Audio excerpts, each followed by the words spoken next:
رکوع نمبر 6 آیت نمبر 130 سے 141 130 سے 141 ٹاپک لکھیے جب تخت گرائے جاتے ہیں. ایک کا تخت تھا الٹا اور دوسرا تخت پہ سوار ہو گیا. یہ ہے اللہ کی سنت تاریخ کے آئینے میں. وَلَقَدْ أَخَذْنَا آلَ فِرْعَوْنَ بِالسِّنِينَ وَنَقْصٍ مِّنَ الثَّمَرَاتِ ہم نے فرعون والوں کو مبتلا کیا قحط سالی میں اور پھلوں کی کم پیداواری میں تاکہ وہ نصیحت قبول کریں. کبھی کبھی ہماری زندگی میں بھی مشکلات اسی لیے آتی ہیں کہ ہم سبق سیکھیں. ایک جیم لکھ لیجئے، مصیبت آپ کی استاد بن جاتی ہے بشرطے کہ آپ اس سے سبق سیکھیں. اپنی زندگی کی ہر مصیبت اور مشقت کو اپنا استاد بنا لیجئے، پھر دیکھیے آپ کے کتنے زیادہ استاد ہوں گے اور آپ ان سے سیکھ کر نکھرتے جائیں گے انشاءاللہ. ہوتا کیا، جب کبھی خوشحالی آ جاتی تو کہتے یہ تو ہمارے لیے ہونا ہی تھا، اور اگر کوئی بدحالی پیش آتی تو موسیٰ علیہ السلام اور ان کے ساتھیوں کی نحوست بتلاتے. یاد رکھو ان کی نحوست اللہ کے پاس ہے لیکن ان کے اکثر لوگ نہیں جانتے، اور یوں کہتے کیسی ہی بات ہمارے سامنے لاؤ کہ ان کے ذریعے سے ہم پر جادو چلاؤ، پھر بھی ہم تمہاری بات ہرگز نہ مانیں گے. پھر ہم نے ان پر طوفان بھیجا اور ٹڈیاں اور گھن کا کیڑا اور مینڈک اور خون، اور یہ سب کھلے کھلے معجزے تھے. بس وہ تکبر کرتے رہے اور وہ لوگ کچھ تھے ہی جرائم پیشہ. اور جب کوئی عذاب ان پر واقع ہوتا تو یوں کہتے کہ اے موسیٰ ہمارے لیے اپنے رب سے دعا کیجئے. دیکھیے سست قومیں خود دعا بھی نہیں کرتی. جیسے آج ہم نے بھی کوئی دعا کرانی ہو تو مولوی صاحب کو بلاتے ہیں، مولوی صاحب دعا کر جائیں. حالانکہ اللہ جتنی آپ کی دعا آپ کے اپنے حق میں سنتا ہے اتنی شاید مولوی صاحب کی دعا آپ کے حق میں نہ لگے. اور کون سی دعا جس کا اس نے آپ سے عہد کر رکھا ہے. کیا سوچتے ہیں کہ نیک لوگوں سے تو اللہ نے عہد لیے ہوئے ہیں کہ میں آپ کی دعا ضرور سنوں گا. اگر آپ اس عذاب کو ہم سے ہٹا دیں تو ہم ضرور آپ کے کہنے سے ایمان لے آئیں گے، اور ہم بنی اسرائیل کو بھی رہا کر کے آپ کے ہمراہ کر دیں گے. اور پھر جب ان سے عذاب کوئی خاص مدت تک کے لیے جو کہ ان کو پہنچنا تھا ہٹا دیتے تو وہ فوراً عہد شکنی کرنے لگتے. ہم تو نہیں ایسا کرتے. بیمار ہو گئے، جان جانے کے خطرے ہیں، کیا کہتے ہیں اللہ اس بیماری سے نجات دے دے، میں بڑی نیک ہو جاؤں گی، 5 نمازیں پڑھوں گی پوری، روزے تو کبھی نہیں چھوڑوں گی. پھر اللہ صحت دے دیتا ہے، 2-4 دن تک وعدہ یاد رہتا ہے، پھر بھول جاتے ہیں. یاد رکھیے خود سے کیے ہوئے وعدے بڑی جلدی بھول جاتے ہیں. تو جب بھی کوئی نیت کرے نا کسی اچھے کام کی برے وقتوں میں تو اس کو لکھ لیں، 2-4 لوگوں کو بتا دیں، کیونکہ جب اچھے وقت آتے ہیں نا وہ بڑا مشکل وقت ہوتا ہے، پھر ہمیں اللہ کے حکم بھول جاتے ہیں. پھر ہم نے ان سے بدلہ لیا، یعنی ان کو دریا میں غرق کر دیا، اور ان سب سے کہ وہ ہماری آیتوں کو جھٹلاتے تھے اور ان سے بالکل غفلت کرتے تھے. ہم نے ان لوگوں کو جو بالکل کمزور شمار کیے جاتے تھے سرزمین کے مشرق اور مغرب کا مالک بنا دیا، جس میں ہم نے برکت رکھی ہے. اور آپ کے رب کا نیک وعدہ بنی اسرائیل کے حق میں ان کے صبر کی وجہ سے پورا ہوا. صبر ضائع نہیں جاتا، ذاتی معاملات میں بھی اور اجتماعی معاملات میں بھی اللہ ہمیں صابر بنا دے. اور ہم نے فرعون کے اور اس کی قوم کے خود ساختہ بنائے ہوئے کاموں کو اور جو بڑی بڑی عمارتیں وہ بنواتے تھے سب کو درہم برہم کر دیا. اور ہم نے بنی اسرائیل کو دریا سے پار اتار دیا. پس ان لوگوں کا ایک قوم پر گزر ہوا جو اپنے چند بتوں پر بیٹھے ہوئے تھے. کہنے لگے اے موسیٰ ہمارے لیے بھی ایک معبود ایسا ہی مقرر کر دیجئے جیسے ان کے معبود ہیں. آپ نے فرمایا واقعی تم لوگ بڑی جہالت برتتے ہو، یعنی مورتیوں کے پجاری جن کے حال نے تمہیں بھی دھوکے میں ڈال دیا. ان کا مقدر تباہی اور ان کا یہ فعل باطل اور خسارے کا باعث ہے. دیکھیے جب اندر ایمان نہیں گیا ہوتا نا تو یہ ہوتا ہے. جیتے جاگتے زندہ فرعون سے اللہ نے ان کو نجات دی، اس کو ان کی آنکھوں کے سامنے دریا میں ڈبو دیا. شکر کریں. کہتے نہیں اب پتھر کا بت بنا دے جس کو بیٹھ کر پوجیں. جب قوموں کا تزکیہ نہیں ہوا ہوتا نا تو ویسے ہی الٹے سیدھے مطالبے کرتے ہیں. موسیٰ نے کیا کہا؟ فرمایا کہ اللہ کے سوا اور کسی کو تمہارا معبود تجویز کر دوں، حالانکہ اس نے تم کو تمام جہان والوں پر فوقیت دی.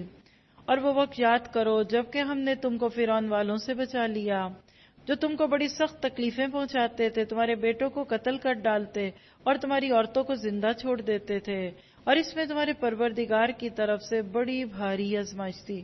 یہ آخری جملے پہ غور کریں.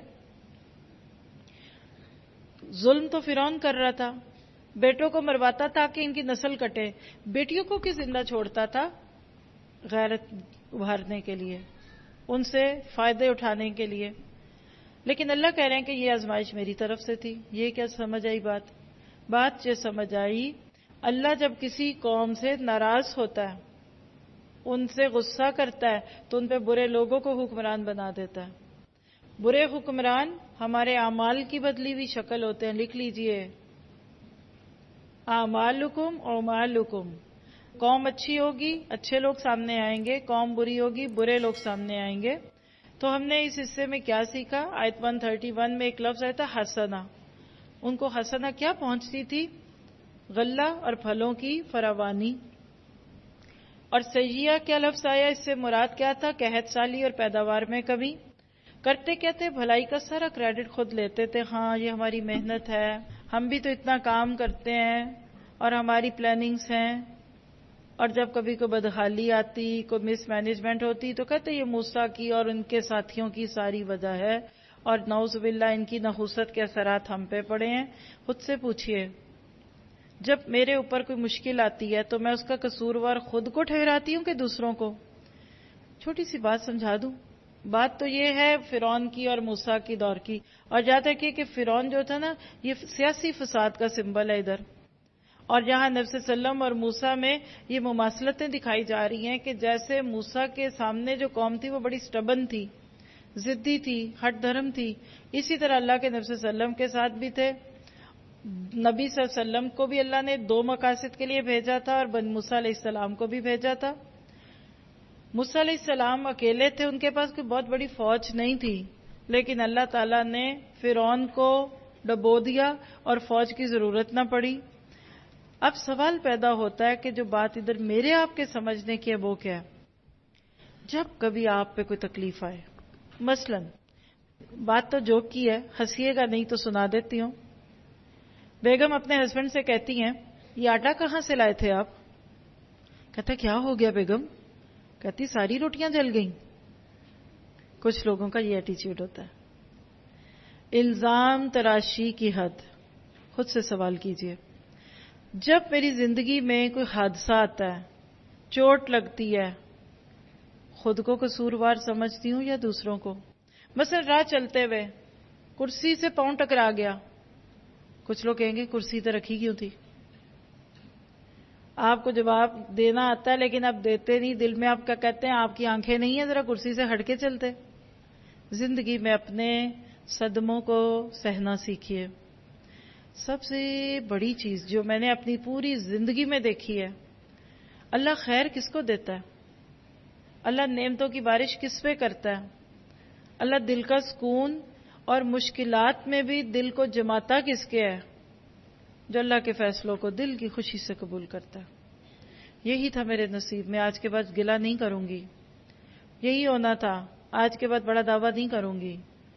اگر آپ اور میں اپنی تکلیفوں میں سے دوسروں کو نکال دیں، اس کا قصور، اس کا مشورہ، اس کا فیصلہ، اس نے مجبور کیا، اس نے سبب باغ دکھائے، اس نے یہ کہا وہ کہ ان کو نکال دیں بیچ میں، یقین کریں آپ ولی اللہ بن جائیں.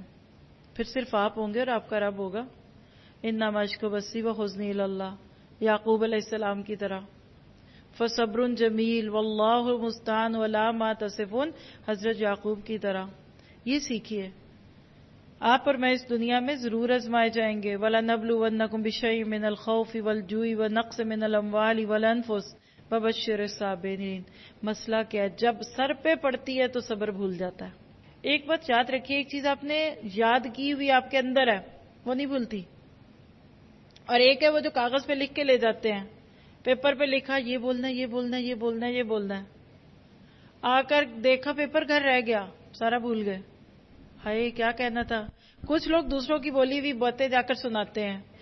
کسی کے لفظ سنے، نوٹ کیے، جا کے بولا، یا آپ کہتے ہیں حق ادا کیا. نہیں، یہ وومٹ ہو گئی ہے، کھانا ہضم ہوئے بغیر پلٹ کے باہر آ جائے وہ وومٹ ہے.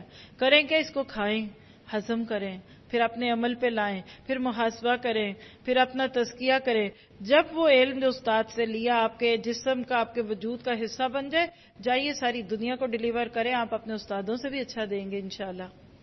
لیکن ہم اپنی ذات پہ لگائے بغیر اس کو دوسروں کو دیتے ہیں تو نقصان ہوتا ہے. کیا سیکھا اس رکوع میں؟ نمبر 1، سختی میں اللہ کے آگے جھک جائیں. میں اب ساری بہنوں کو چند سیکنڈ کی دعوت دیتی ہوں.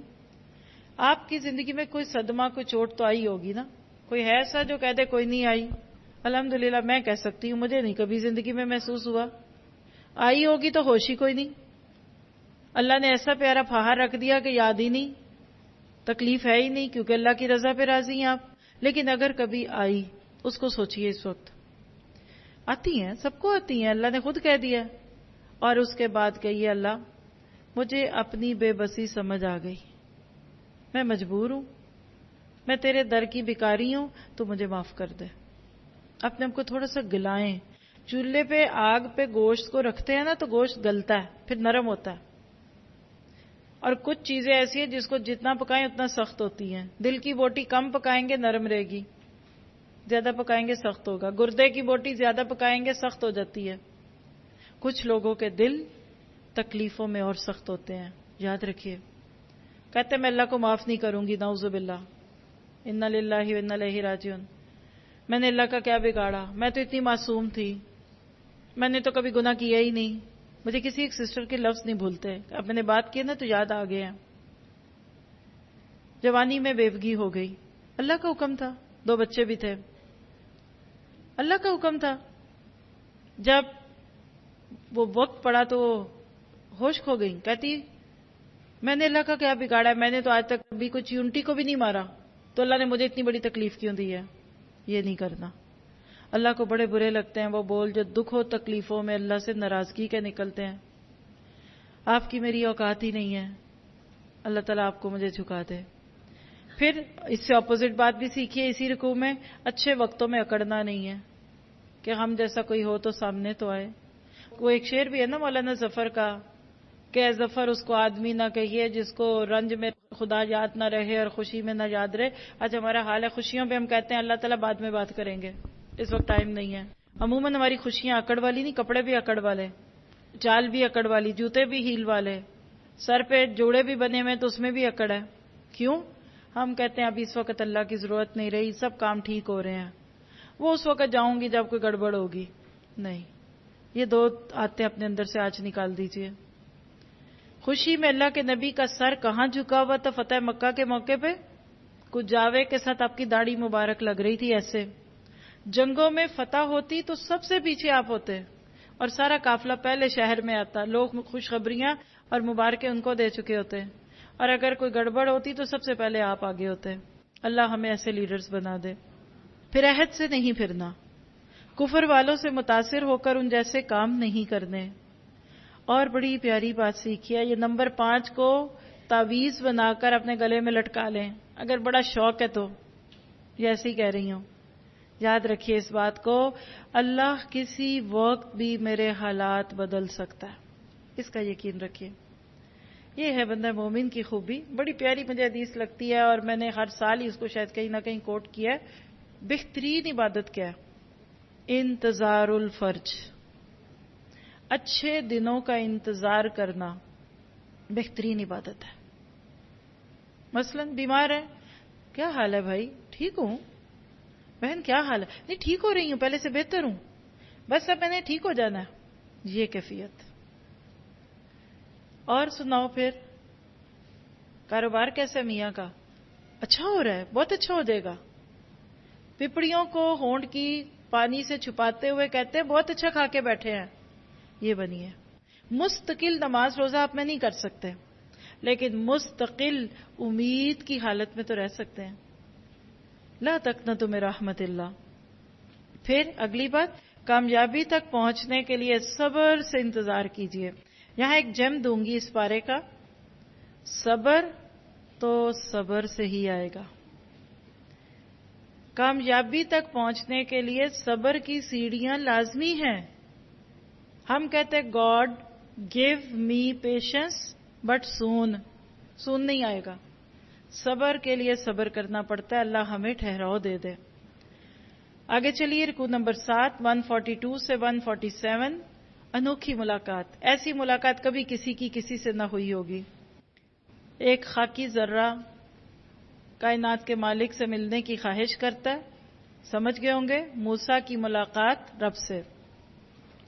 وَوَعَدْنَا مُوسَىٰ 30 لَيْلَةً، اور ہم نے موسیٰ علیہ السلام سے 30 راتوں کا وعدہ کیا اور 10 راتیں مزید اس میں بڑھا دیں. پھر اس کو پورا کیا. بس ان کے پروردگار کا وقت جب پوری 40 راتوں کا ہو گیا اور موسیٰ نے اپنے بھائی ہارون علیہ السلام سے کہا میرے بعد ان کا انتظام رکھنا اور اصلاح کرتے رہنا اور بد نظم لوگوں کی رائے پر عمل مت کرنا. اس میں مینجمنٹ کی بہت ساری ٹپس ہیں.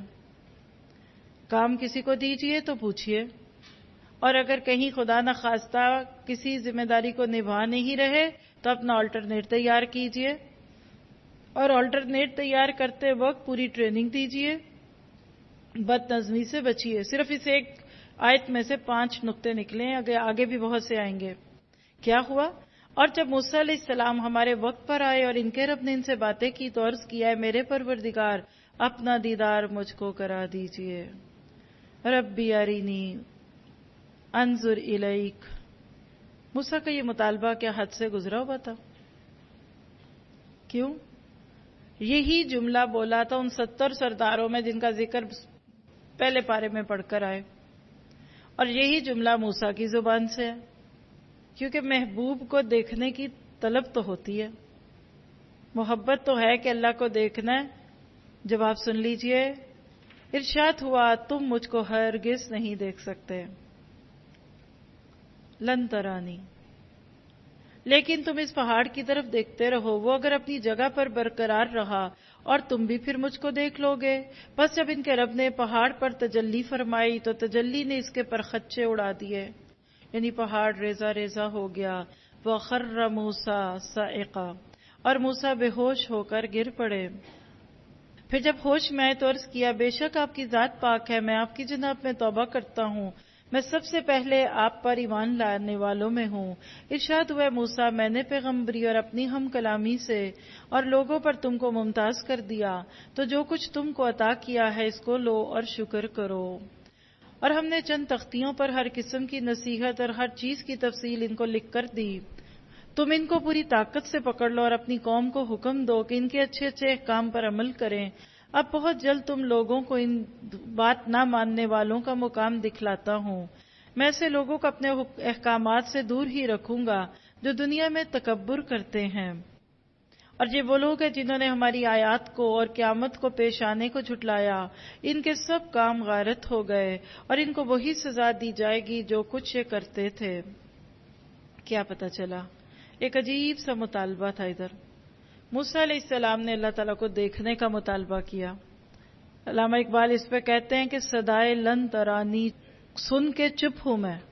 یعنی موسیٰ کو اللہ نے کہہ دیا تھا کہ تو مجھے نہیں دیکھ سکتا، تو میں اس بات کو سن کے چپ ہو جاتا ہوں، ورنہ دل تو میرا بھی بڑا کرتا ہے کہ اللہ کو دیکھوں. پہلے تو اپنے آپ سے پوچھئے کس کس کے دل میں یہ خواہش ہے کہ اللہ کو دیکھوں؟ اللہ کے نبی کی دعاؤں میں یہ دعا تھی اللہم انی اسألک لذۃ النظر الی وجہک والشوق الی لقائک. اے اللہ میں تجھے دیکھنا چاہتی ہوں. تو پہلی بات ہے کہ یہ محبت کی دلیل ہے کہ آپ اللہ تعالیٰ کو دیکھنا چاہتے ہیں. یہ بری بات نہیں ہے، ہاں لیکن چھوٹا منہ بڑی بات ہے. دوسری بات اس حصے سے جو آپ کو مجھے سمجھ آئی وہ کیا ہے کہ جب انسان کو موقع مل جائے دنیا میں اللہ کے سامنے کھڑے ہو کر ایاک نعبد و ایاک نستعین کہنے کا، تو یہ اصل میں اللہ کو دیکھنا ہی ہے. جبرائیل علیہ السلام نے کیا کہا تھا؟ عبادت کیسے کرو؟ کأنک تراہ. احسان دین کی سب سے اونچی سیڑھی ہے، تقویٰ کا آخری درجہ احسان. تو آپ کے میرے لیے ریئلی عام آنکھوں سے اللہ کو دیکھنا تو فی الحال ممکن نہیں، لیکن یاد رکھیے صحیح روایات سے یہ بات ملتی ہے قیامت کے دن جنتی دیکھیں گے. اللہ آپ کی میری آنکھوں میں ایک خاص طاقت پیدا کر دے گا کہ جس کے بعد ہم اللہ تعالیٰ کو دیکھ سکیں گے. آج نہیں ہو سکتا. آج نماز کی صورت میں اللہ سے باتیں کر لیجئے، اس کو دیکھ لیجئے، اور اسی طرح قرآن پڑھ کر اللہ تعالیٰ سے کلام کر لیجئے. اور دوسری بات یہ کہ موسیٰ بے ہوش ہو گئے. اس پہ حدیث سن لیجئے. قیامت کے دن سب لوگ بے ہوش ہوں گے، اور جب وہ ہوش میں آئیں گے تو اللہ کے نبی کہتے ہیں سب سے پہلے میں ہوش میں آؤں گا. لیکن میں دیکھوں گا کہ موسیٰ علیہ السلام عرش کا پایا تھامے کھڑے ہیں. مجھے نہیں معلوم کہ وہ مجھ سے پہلے ہوش میں آئے یا کوہ طور کی بے ہوشی کے بدلے میں میدان محشر کی بے ہوشی سے ان کو پاک رکھا گیا. یعنی موسیٰ پتہ نہیں بے ہوش ہوں گے بھی قیامت کے دن کہ نہیں. یہ صحیح بخاری کی روایت ہے 74:28. دوسری بات دیکھیے اس میں تکبر کی بھی ہے. جن کے دلوں میں تکبر ہوتا ہے، بڑائی کا احساس ہوتا ہے، خود کو کچھ سمجھنے کا احساس ہوتا ہے، پھر وہ لوگ اس چیز سے دور ہی رہتے ہیں جو کہ اللہ تعالیٰ نے ان کو کہا ہوتا ہے. تکبر کا نتیجہ ہمیشہ جہالت ہوگی. ایسے لوگوں کو حق سمجھنا، حق کو قبول کرنا اور اس پہ عمل کرنا بہت مشکل لگتا ہے. دل الٹ جاتے ہیں، آنکھیں کان بیکار ہو جاتے ہیں اور دل ٹیڑھے ہو جاتے ہیں. تو اپنے آپ کو پوچھئے کیا میرے اندر تکبر تو نہیں ہے؟ خود کو بڑا تو نہیں سمجھتی؟ کیا سیکھا؟ پہلی بات اپنی خواہشات کو کنٹرول میں رکھنا ہے. جو اللہ عطا کرے اس پر شکر ادا کرنا ہے. جو نہ ملے اس پہ صبر کرنا ہے. جو کچھ مجھے ملا ہے رب کی عطا ہے. جیسا عمل کروں گی ویسی سزا یا جزا پاؤں گی. فساد پھیلانے والوں کے طریقوں پہ نہیں چلنا. توبہ کرتے رہنا ہے. حق کے دلائل کو کھلے دل سے قبول کرنا ہے. اللہ تعالیٰ اس کی توفیق عطا فرمائے. آگے ہے 148 سے 151 بلندی سے پستی کا سفر. اللہ کیسے مختلف موقع لاتا ہے زندگی میں، آئیے دیکھیے گا. وَاتَّخَذَ قَوْمُ مُوسَىٰ مِن بَعْدِهِ مِنْ خُلِيجِهِمْ عِجْلًا جَسَدًا لَهُ خُوَارٌ. اور موسیٰ علیہ السلام کی قوم نے ان کے بعد اپنے زیوروں کا ایک بچڑا معبود کے طور پر بنا لیا جو کہ ایک جسم تھا جس میں ایک آواز تھی. دیکھیں دل میں بچڑے کی محبت تھی نا. ذرا سا لیڈر ادھر سے ادھر ہوا وہیں پلٹ گئے جہاں سے آئے تھے. اللہ ہمیں ایسا نہ کرے. اور وہ کیسا بچڑا بنایا جس کا ان کو کوئی حق نہیں، اور اگر تمام نشانیاں دیکھ لے تب بھی وہ ایمان نہ لائیں، اور اگر ہدایت کا راستہ ان کو مل جائے. یعنی بچڑا تو بنا لیا، اور جب بچڑے کو دیکھا بنا لیا تو اس کے بعد کیا ہوا کہ ان کی آنکھیں ہی نہ کام کر رہی کہ یہ بچڑا تو بات ہی نہیں کرتا. آپ دیکھیے کہ شرک کے سارے مظاہر جو ہوتے ہیں نا وہ ایسے ہی ہوتے ہیں. ایک ایسی ڈمی سی چیز بنا لی جیسے بچوں کا کھلونا ہے بچڑے کی شکل کا، اب وہ باتیں تو نہیں کرتا تو کیا ہوا. اور اگر تمام نشانیاں دیکھ لیں تب بھی وہ ایمان نہ لائیں، اور اگر ہدایت کا راستہ دیکھیں تو اس کو اپنا طریقہ نہ بنائیں، اور اگر گمراہی کا راستہ دیکھ لیں تو اس کو اپنا طریقہ بنا لیں. یہ اس سبب سے کہ انہوں نے ہماری آیتوں کو جھٹلایا اور ان سے غافل رہے. یہ ہے سبیل الرشد بمقابلہ سبیل الغی. اللہ تعالیٰ آپ کو مجھے صراط مستقیم پہ رکھے اور گمراہیوں کے راستوں سے دور رکھے. بڑا خطرناک ہے یہ راستہ. آپ کہتے ہیں نا صراط المستقیم سیدھا راستہ. صراط مستقیم سیدھی نہیں ہے، یہ کرس کراس ہے، زگ زیگ زگ زیگ. اور ہر موڑ پہ جنکشنز آتے ہیں جہاں صراط مستقیم اور صراط غی یعنی رشد اور غی کا راستہ ایسے مڑتا ہے. یہ جو گول چکر ہوتے ہیں نا راؤنڈ اباؤٹ جو بڑے خطرناک ہوتے ہیں. آپ روز ادھر آ رہی ہیں الحمدللہ، کل کوئی اس وقت پہ مسئلہ آ سکتا، بس یہ کرس کراس ہوگا. آپ اس وجہ سے رک جاتی ہیں یا آ جاتی ہیں، یہ آپ کا صراط مستقیم سے ہٹ کر دوسری طرف جانا ہو سکتا ہے. تو ہمیشہ اس سفر میں، نیکیوں کے سفر میں، اچھے کاموں کے کرنے کے دوران اپنے آپ کو کیئرفلی گائیڈ کیجئے کہ کہیں روڈ بدل تو نہیں گئی، کہیں میرا راستہ بدل تو نہیں گیا. اور یاد رکھیے نیکیوں کے کام کرتے ہوئے پہلے راستے نہیں بدلتے، ذہن بدلتا ہے، سوچ بھٹکتی ہے، شک کا جراثیم دماغ میں آتا ہے. پھر اس راستے پہ چلنا بڑا مشکل ہوتا ہے جہاں کئی سالوں سے چل رہے تھے. پھر اپنے بیگانے لگنے لگتے ہیں اور دور کے ڈھول سہانے لگنے لگتے ہیں. اسی لیے اللہ تعالیٰ ادھر آپ کو مجھے یہ چیز بتاتے ہیں کہ یہ وہ لوگ ہیں. کون سے؟ یہ وہ لوگ ہیں جنہوں نے ہماری آیتوں کو اور قیامت کے دن پیش آنے کو جھٹلایا. ان کے سب کام غارت گئے اور ان کو وہی سزا دی جائے گی جو کچھ یہ کرتے تھے.